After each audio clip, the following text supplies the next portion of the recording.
Hello students, आप सभी लोगों का हमारे इस चैनल में स्वागत है। आज हम आप लोगों को उत्तल दर्पण के लिए U, B तथा F में संबंध का सूत्र स्थापित करेंगे। अब हम देखते हैं कि इसे कैसे प्रूफ किया जाता है, जो कि बहुत ही आसान और सरल भाषा में आज हम सीखेंगे। माना M1 M2 एक उत्तल दर्पण है।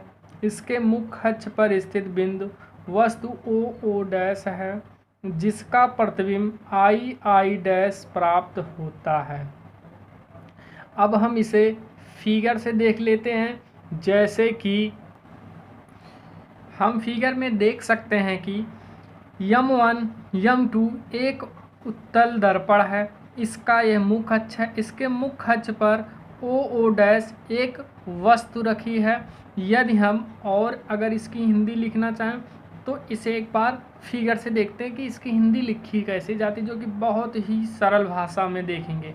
अब हम देखते हैं O डैश से चलने वाली प्रकाश किरणें परावर्तन के पश्चात यह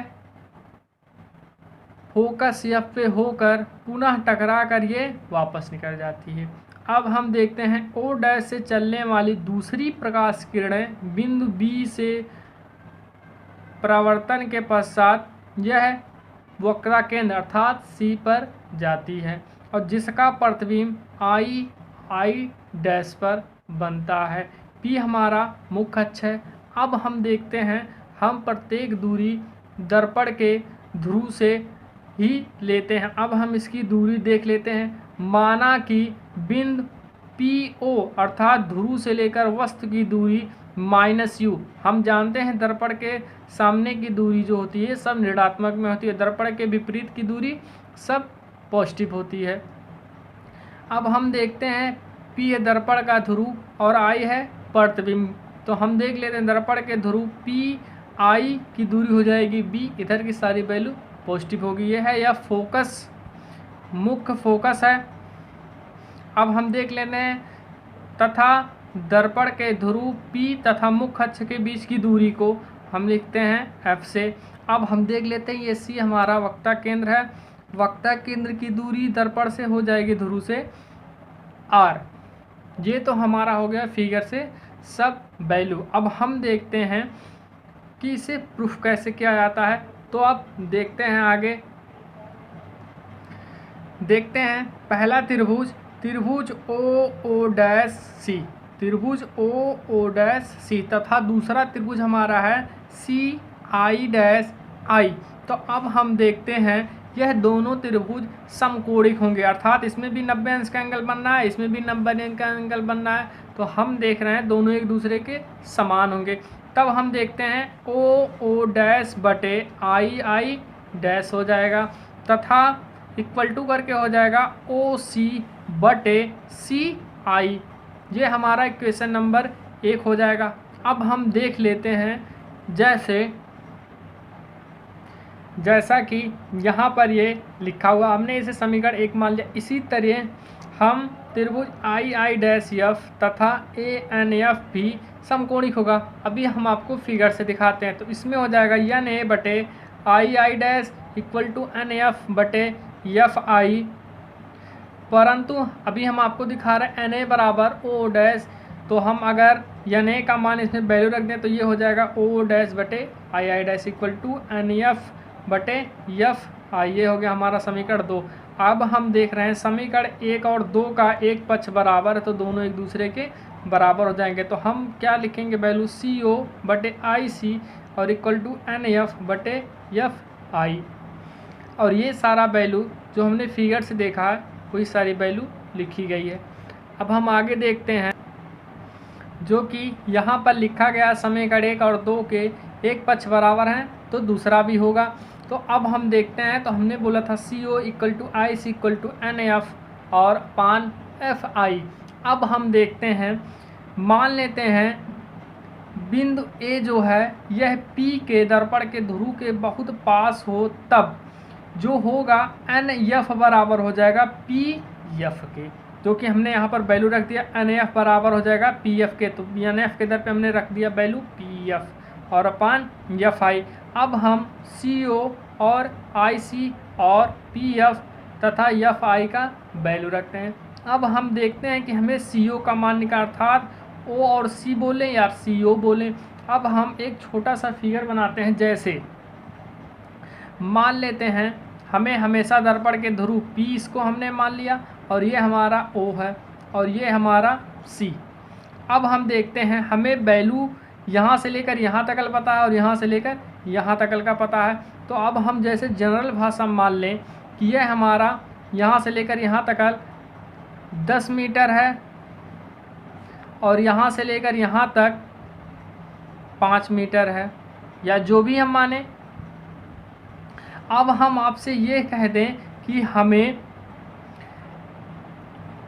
CO की दूरी निकालनी है, तो हम CO की दूरी कैसे निकालेंगे? इतना और प्लस इतना जोड़ लेंगे, हमारा हो जाएगा आंसर। या फिर हम डायरेक्टली बोलते, जब यहाँ से लेकर यहाँ तक 10 है और यहाँ से लेकर 5 है तो 10 और 5 15। तो हम जाने कैसे? क्योंकि हम यहाँ से यहाँ तक जोड़ लिए और ये भी जोड़ लिए, 10 और 5 15 होगा। इसी तरीके से हमको CO का मान निकालना है, तो हम क्या करेंगे? PC और प्लस PO हो जाएगा। और इसी तरीके से IC का मान निकालना है, तो IC का मान हम क्या करेंगे?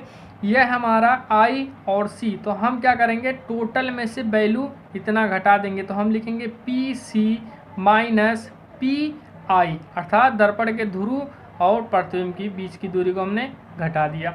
अब हम देखते हैं PF, तो हमें PF का मान ऑलरेडी से पता है कि F है, तो हम इसे कुछ नहीं करेंगे। इसी तरीके से हमको PI का मान निकालना है। अब हम देखते हैं PI, यह है P और FI का मान निकालना है, तो FI का मान देखते हैं। तो हम क्या करेंगे?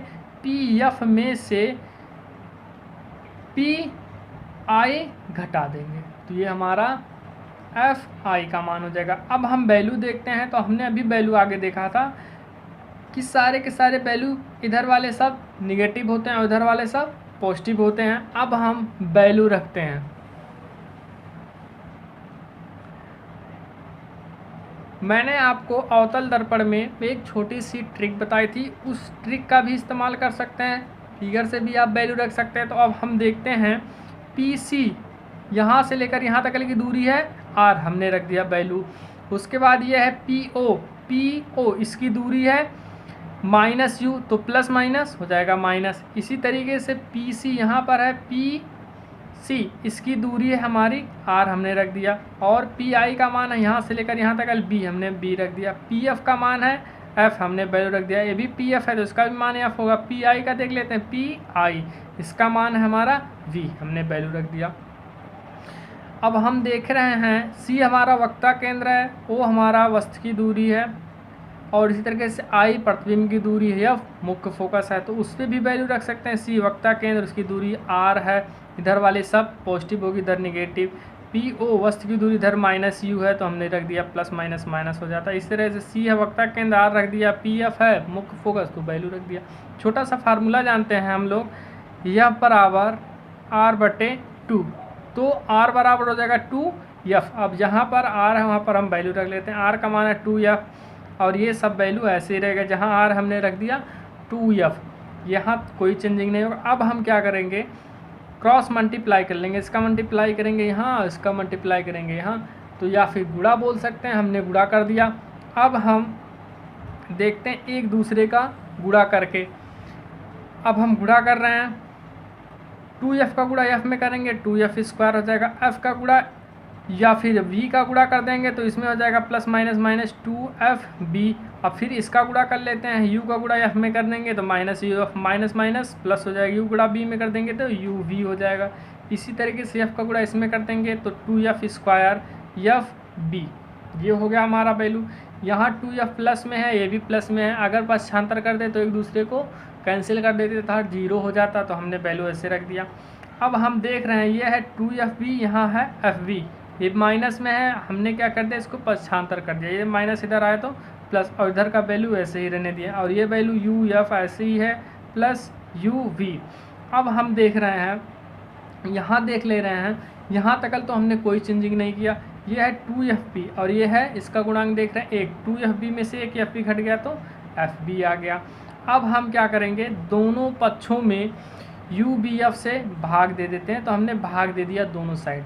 अब यहाँ से हम देख रहे हैं यू और एफ कट गया, यहाँ से यू वी है तो यहाँ से यू वी कट गया, यहाँ से बचा 1/b, यहाँ से बचा 1/f, यहाँ से एफ वी कट गया तो बचा यू, 1/b 1/u इधर बचा और इधर इक्वल टू इतना है। अब हम देख लेते हैं, यह है माइनस, हमने इसको इधर पश्चांतर कर दिया तो आ गया 1/f equal to 1/v plus 1/u। ये हो गया हमारा उत्तर दर्पण के लिए फार्मूला प्रूफ। जो स्टूडेंट इस चैनल पे नए होंगे कृपया इस चैनल को लाइक, सब्सक्राइब और शेयर ज़रूर कर लेंगे। धन्यवाद।